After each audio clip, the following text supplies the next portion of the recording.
Welcome to Faith on Tap, a podcast where we go out to the wilds of local breweries and talk to you about, thoughts and various topics that are important to all of us. And we are back at Counterweight Brewery in Cheshire, Connecticut. I'm really enjoying the beer we're having. Of all the breweries so far, this is my favorite in the podcast, and it is called a Fresh Brew, which is a coffee porter. And it's nice. It's not sweet, which is kind of refreshing. What are you having, Liz? I'm having the same thing, and the whole sweetness is a big deal. Beers that are too sweet, to me, it tastes like failed ice cream. It's just like not a good idea. So I like that it isn't sweet, so it still has a lot of beeriness about it. I'm digging it. And I see you're going with a dainty glass. What kind of IPA is that? Yeah, I don't know why they put it in a wine glass.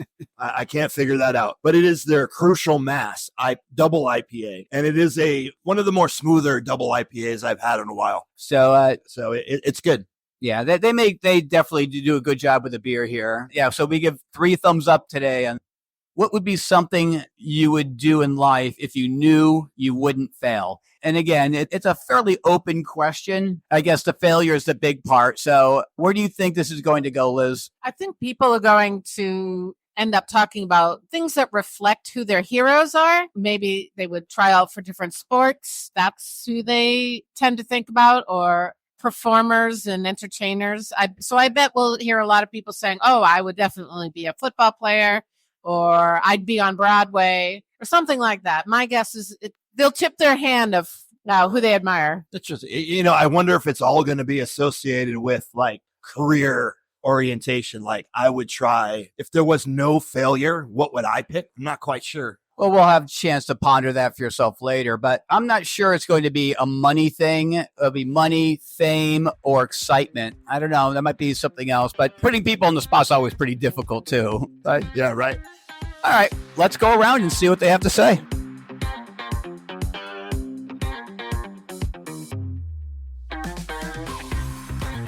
All right, the first question would be, if you could do anything in life without knowing that you won't fail. I'll give you a second to think about that. What would you do? And if either of you have an answer to that, I got it. All right. So your name? Brian with a B. Brian. And He's Ryan with an R. That's why. Awesome. All right. So what would you say? Ski instructor out in the Western Rockies, seasonal work. And you have to follow up. Why would that be something that you would love to do? Well, I love to ski. The idea of just kind of like laissez-faire vibe of that whole lifestyle is a thing I would aspire toward, and knowing that there's, sort of a consequence-free success rate, that sounds great. All right. Then the big question is, why aren't you doing it? Oh, this is fun. I'm a career counselor, so this is like stuff that I would ask people, actually. Financial stability, geographic proximity, and sort of requirements that keep me on the East Coast, or like centered around this area specifically. So probably just those things. Not the best excuses, but some conventional excuses. Nothing's wrong with that. No. All right. So, but you don't think you would fail at it, though? If you were to do that, you wouldn't fail. No, I like to ski. I love to ski. I like dealing with people. So it checks all the boxes. Yeah. I love it.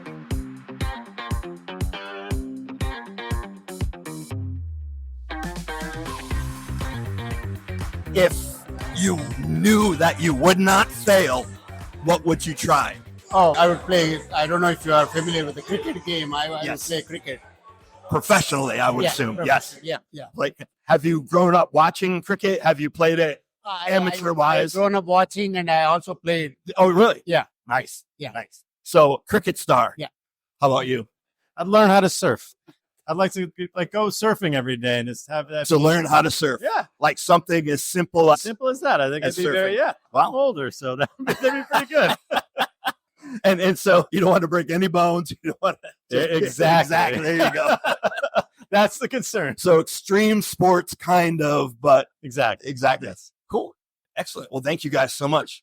If failure wasn't an option, what would you do? I would start an awesome company. Like what kind of company? I don't know. I have a lot of different ideas, but I would just go for it. And So what would make it awesome? where people are happy, where I'm happy, making a lot of money, not working, gee, I don't have to work for the man. I could just do my own thing. Right. Yeah, I would just start my own company and just be like, yeah, I got this. Well, don't have to worry about debt, going into debt, right? Bankruptcy. Yeah. Failure Don't is have not. to worry about my family. I would just go for it and just be like the most inspirational CEO. That's what I would do. And so you're looking to change the world Yeah, through your company. Yeah, I don't know.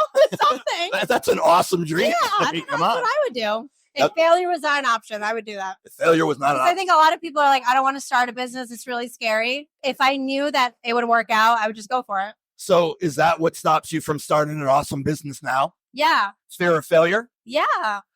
Well, why are you afraid of failing? Because you don't feel like you're good enough to do something. You don't have the capital. You don't have the resources. You might be at a different point in life. So it's always like, well, there's never a good time to start because you just don't know where life's going to take you. So And so this is now your perfect time to start. ideally, yeah. Yes. Ideally, yes. I would See just that? quit my job and just like go for it and just And so what would be on the spot? What would be your first choice for a business? I don't know, like maybe like something around like traveling, Oh, nice. offering cool experiences to people, or maybe something in tech that's like innovative, but I don't know what that would be. Do you like to travel? I do like to travel. Do you like to travel? So take Yeah. that passion, give it to other people. Yeah, and just be like, I don't know, such a unique travel experience. I don't know, something. All right, you ready for question number 2? Because question number 1, that was a good one. Let's hear it. All right. If you did not have to worry about failure at all, what would you try or do? If you did not have to worry about failure. Failure was not an option. I mean, is failure the thing? Is fear of failure the thing that's stopping me from doing the thing that I want to do?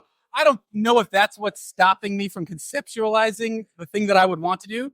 If I were to imagine, I'm not even sure that I reckon with the future possibilities that I could even have. It's not failure that's stopping me from doing the things I want to do. It's just sort of the pattern of everyday experience, just moving forward in that direction. So I'm not even sure that I think failure even comes into it.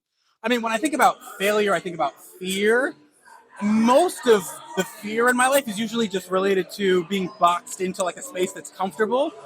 So, I mean, I guess what would I do if I wasn't afraid of it? I guess I would just do more of the things that I wanted to do in general. It's not even something big. It's not that there's some big thing out there that I want to do and I'm afraid of failing. It's more that I'm just comfortable in the space that I'm at. And if only I would step beyond the bounds, maybe my everyday life would be more interesting. I think that's probably it. I think I'm just very, very comfortable in the space that I occupy, and maybe I should take more time to expand beyond that. And what does that look like for you to take a step beyond the bounds? I mean, all of us wakes up and we all do the same things we do every single day, right? I'm not sure that I could not do those things. Like, what would I be doing if I weren't doing the things that I did all day long? I guess, right? I guess that would be it's authorship, right? It's self-actualization in the realist sense, I guess. Moving in that direction. Really examining what you could be doing were it not just this comfortable thing that you would be doing.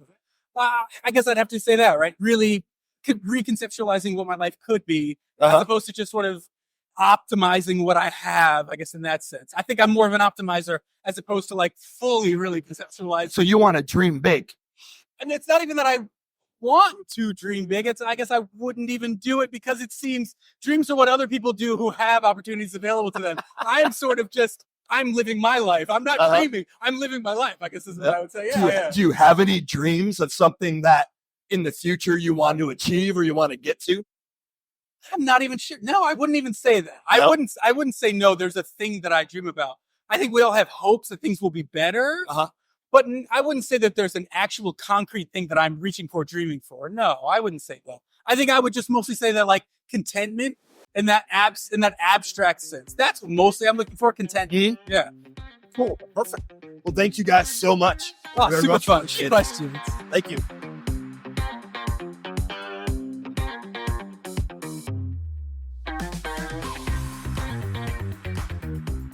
What would you do if you knew that you would not fail? I would start my own agency, creative agency. Oh, that's wonderful. And your name is? So Carolyn would start her own Creative agency. creative agency. That's so cool. What kind of creativity are you looking at? Well, the two of us are graphic designers. Oh, fantastic. Love And it. you know what's interesting? I'm having like a fun get together with all friends from my old agency where I used to work. Right? And in my head, I'm like, if I had the money, I will hire all of them and start my own place, including this one. So what does a creative agency do? I'm curious. Oh, we would do everything.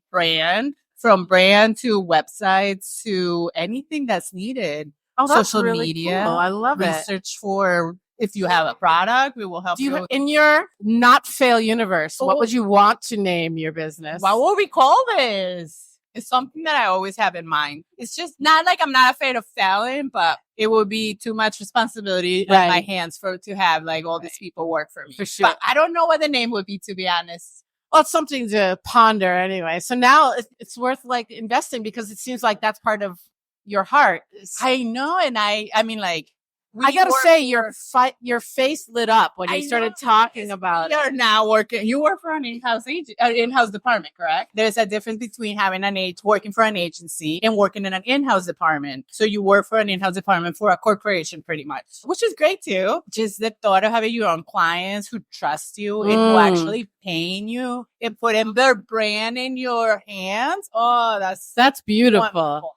Wonderful. You're so excited about it. I love it. Yeah, because I always have that dream. But right now, you gotta pay bills. Yeah. You got a kid going to college. Yeah. So I'm like, gotta stay steady here. But one day we can always only dream. And you have a little bit of time to come up with a name. Exactly. Well, then I'll look for you and say, I have a name. Okay. Yes, absolutely. Find our Facebook page and say, we got a name now. That would be fantastic. So did you come up with something that you would? Actually, yeah, when she said it. Mazzy. Oh, Mazzy would like to open up her own little like gift shop and sell a bunch of like artisanal gifts. And I would love to make my own soap and candles. And you make soap? Trying Sure, I to. make soap too. Oh, you do? Yes, I do. Yeah, if I could have a little shop and sell all that like little stuff and plants and like coffee, and that's all I want to do. You got a little bit of a hippie vibe going on. So I can dig it. Yeah. Pretty cool. No, that's beautiful. Do you ladies live in Connecticut? We do. Yeah. Yeah. Okay. I live in Western. Awesome. Thank you for playing along. And that was you. really great. I appreciate it.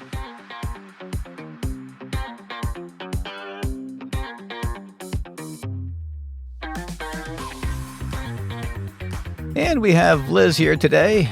Hello, everyone. And we have Dennis, also known as the evangelist of encouragement. I know I should be that. So I'm going to accept it as a prophetic utterance of what I should be. I'm going to become in the future. So, well, we'll take a show of hands on Sunday. And All right. I mean, you do have you have room for any more tattoos or what? I do. I have a whole back that's pretty Oh, okay. empty. There we go. Evangelist. and he's got all that encouragement. real estate on top. Hey now. Of the head, I'm offended.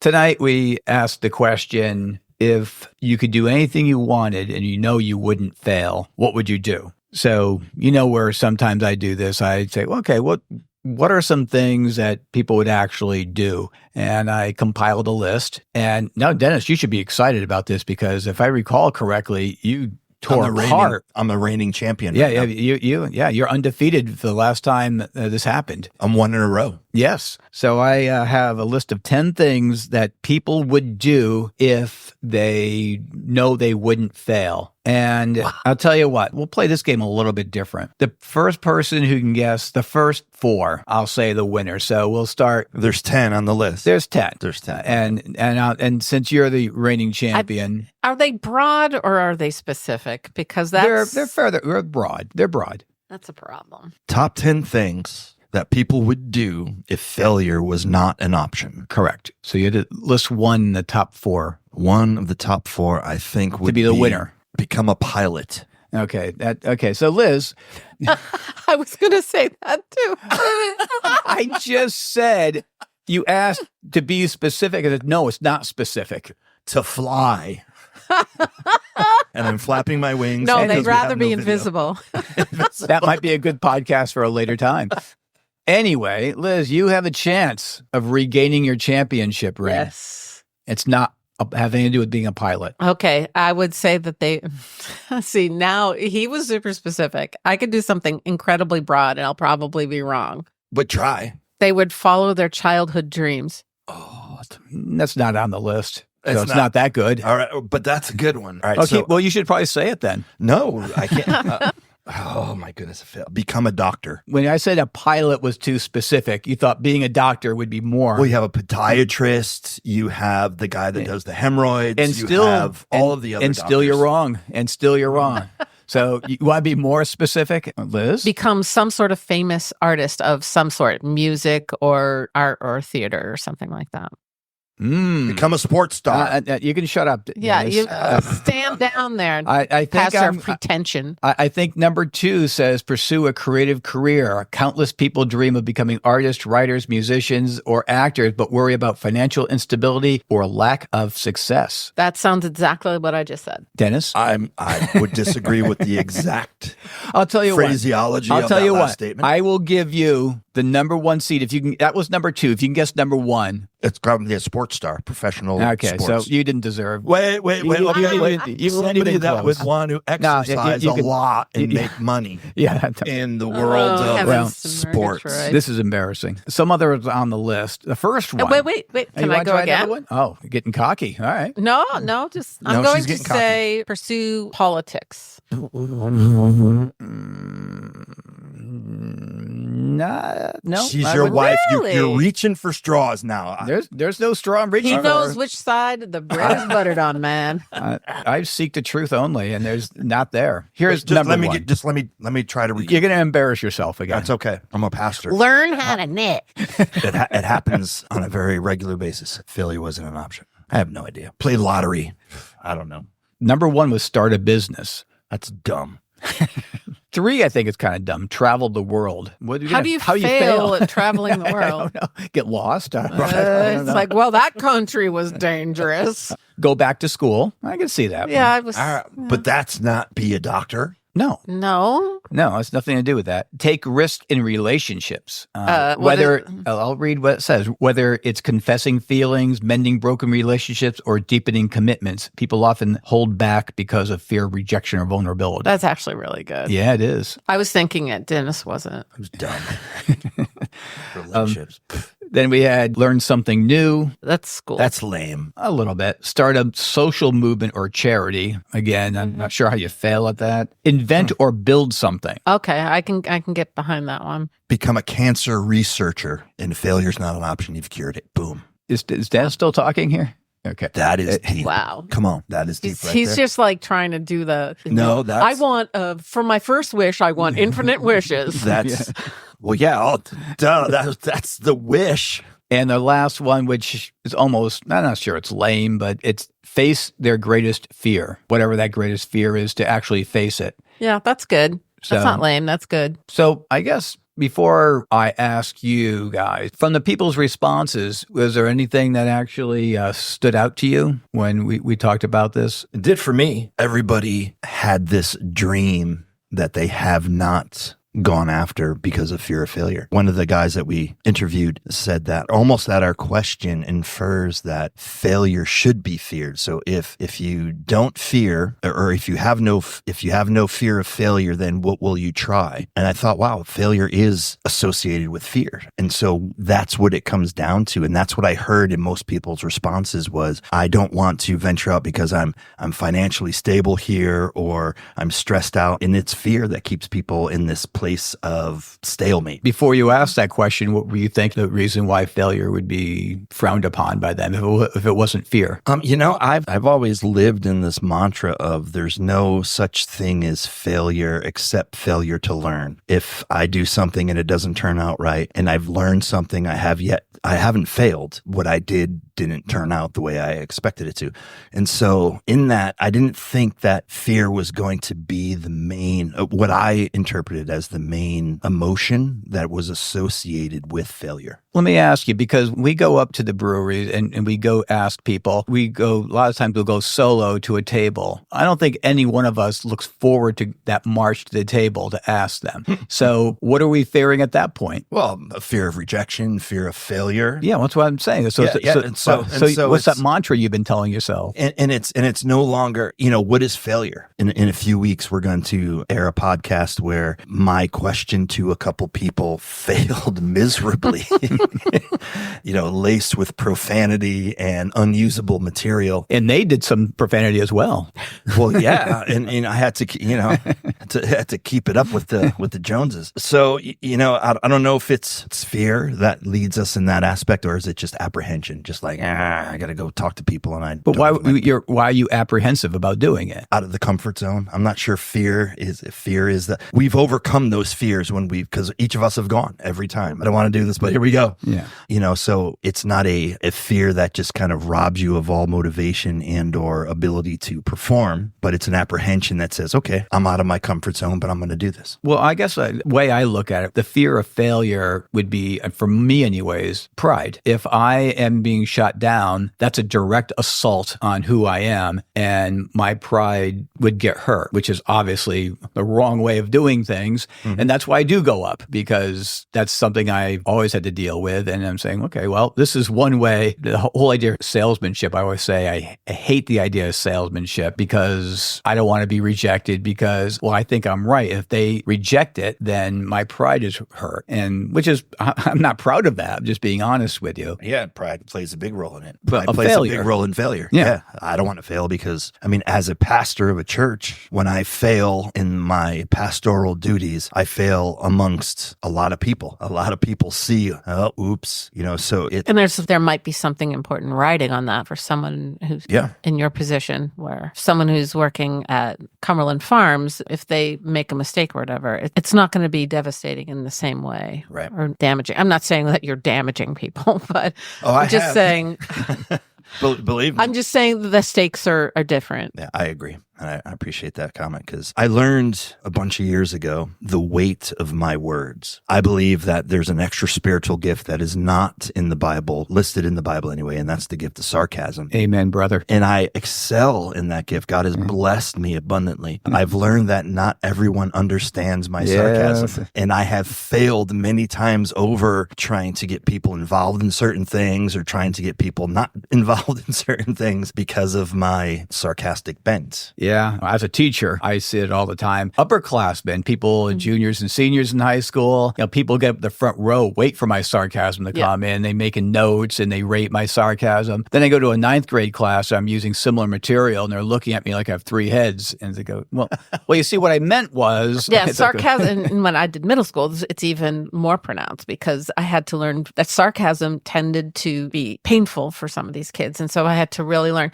if I was going to let them get to the point where they were going to ask me questions that they felt that fear, raising their hand, they're so scared to ask this question. I have to unburden them from that fear that it can be dangerous to ask a question in any class. And so I would, no matter how the other kids reacted or anything, or how foolish the question might initially sound, I would validate their question as much as possible, and so that they would feel okay to do it again. Mm-hmm. I had to learn that skill. Right. Because sarcasm... You're gifted too?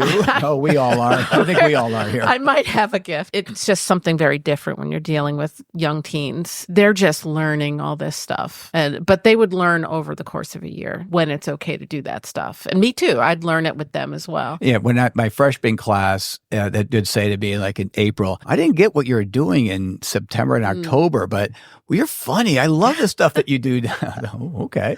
Yeah. So they do they get you, but they have to learn to trust you first. And the sarcasm is not mean to them. It has nothing to do with hurting them and being mean-spirited. It's just funny, like society But they're type. so solipsistic and they're so self-involved and navel-gazing that when they hear it, they automatically assume it's about themselves. So you have to give them all these trust falls for months before you can use the sarcasm with them, that they feel they're in on the joke rather than the butt of the joke. Part of the joke, yeah. And Dennis, I'm sure there's some people in your congregation or another congregation, not yours, that Correct. when, I don't know, do Christians generally have a reputation of being too straight-laced or not having a sense of humor or not understanding sarcasm, do you think? Yes, I think in the circles that are outside of church world, Christians do have a kind of needle butt reputation of nothing's funny, you can't make jokes, everything, farts are off color, but farts are funny, and that's whether you're a Christian or not. I don't care. All I can say, if we're not allowed to be funny, then why am I sending you 42 memes every week? Right? Exactly. And it's sad to think that we can't be funny. Like we can't laugh. And I don't want to belabor the point, but you can't laugh at a fart joke.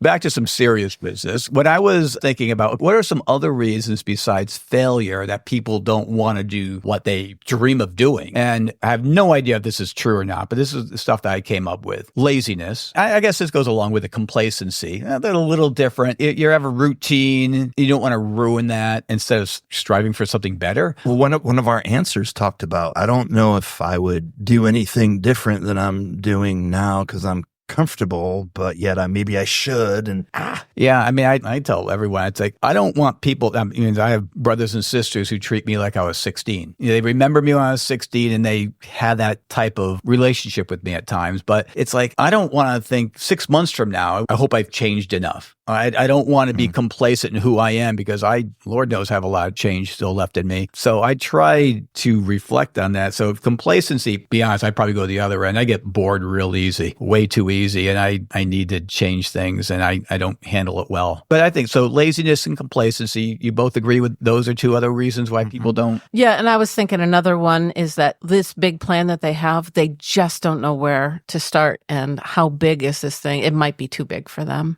I put, if you have some type of addiction, you're not going to want to pursue something else because you're focused on that problem or that part of your life, and you're not going to want to move from that. How strong is your desire? Because I know I'm pretty different, but it's the old, well, just do it. I wish I could do this. Well, what's stopping you? When I asked one of the people in the question, the brewery, I remember he gave us, I'd like to have a ski resort, blah, blah. Yeah, that guy. And I said, well, why don't you? He said, I wish you didn't say that. Those are the questions I ask other people. He said some really financial stability, something about it, where he lives, geography. Yeah. I mean, he listed some really serious things. Like he's thought through it. Yeah, like, okay, here's why I'm not chasing my dream. Again, if you have a family, it's not only you that you have to worry about. I put something, people are boring. They don't have an imagination to reach out from that. How's that? I don't think people are boring. I think do. People are bored and they don't know how to break out of it, which makes them boring. No, so they're boring. Right. But that's not the problem. The problem is they're bored. Society has bored them.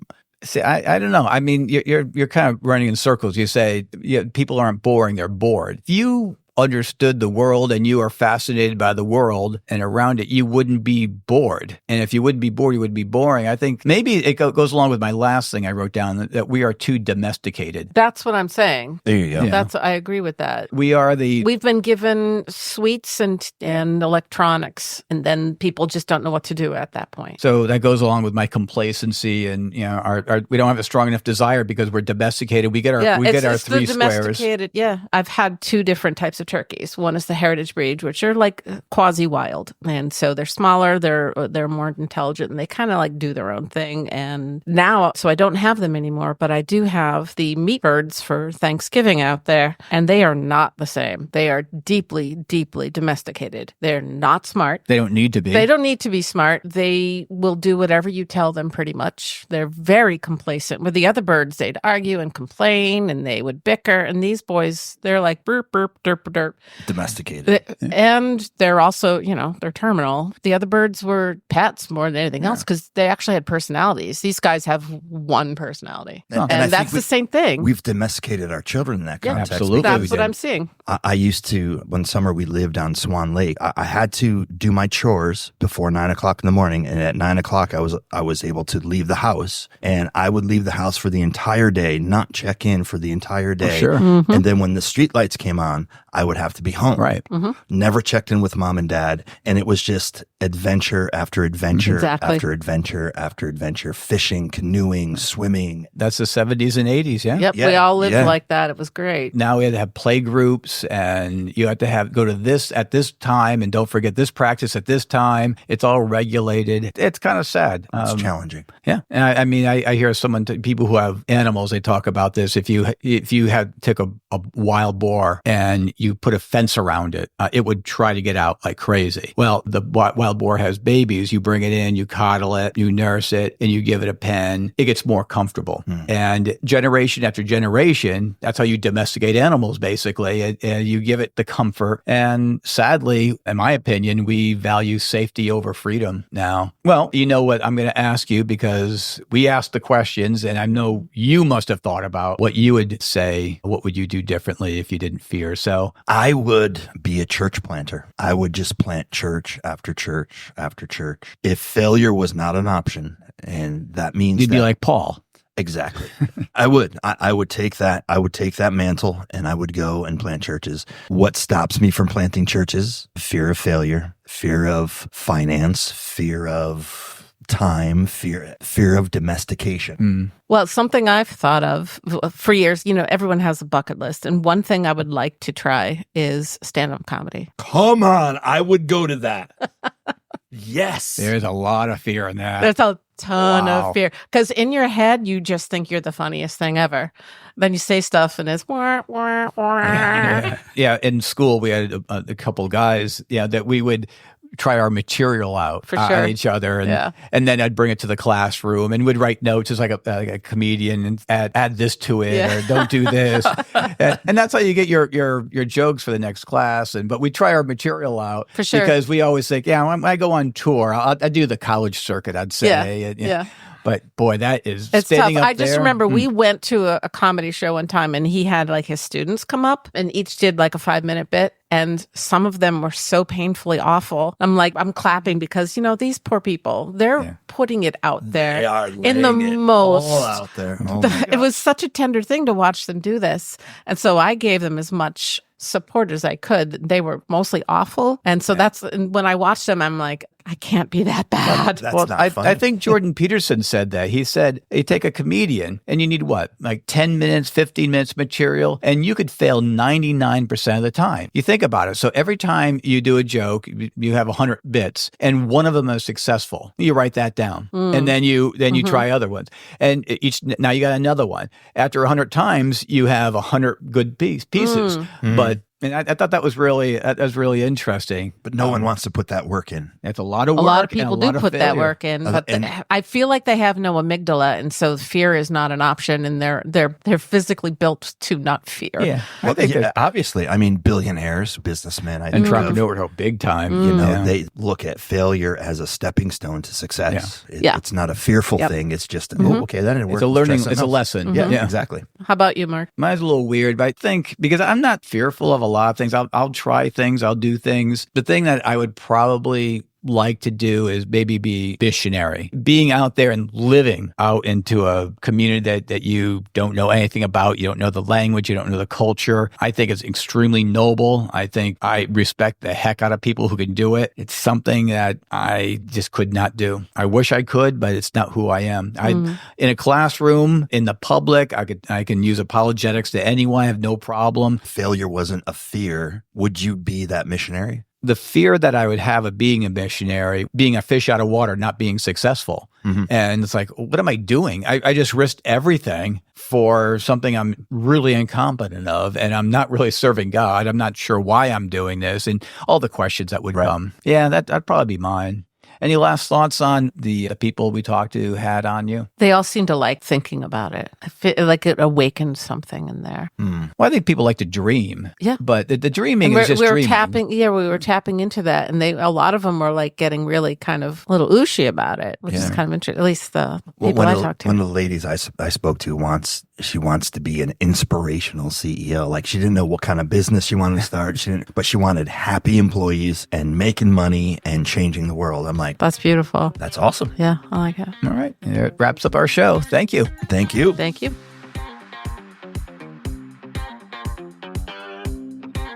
Hey, podcast listeners. We're trying to grow the podcast and would love your help. Please comment, like, and share on Facebook and Instagram. This would really help more listeners find us. Hearing from you means a lot, so feel free to join the conversation. It always makes the podcast that much more interesting. Tune in next episode when you'll hear Dennis say, I'm thankful for toilet paper.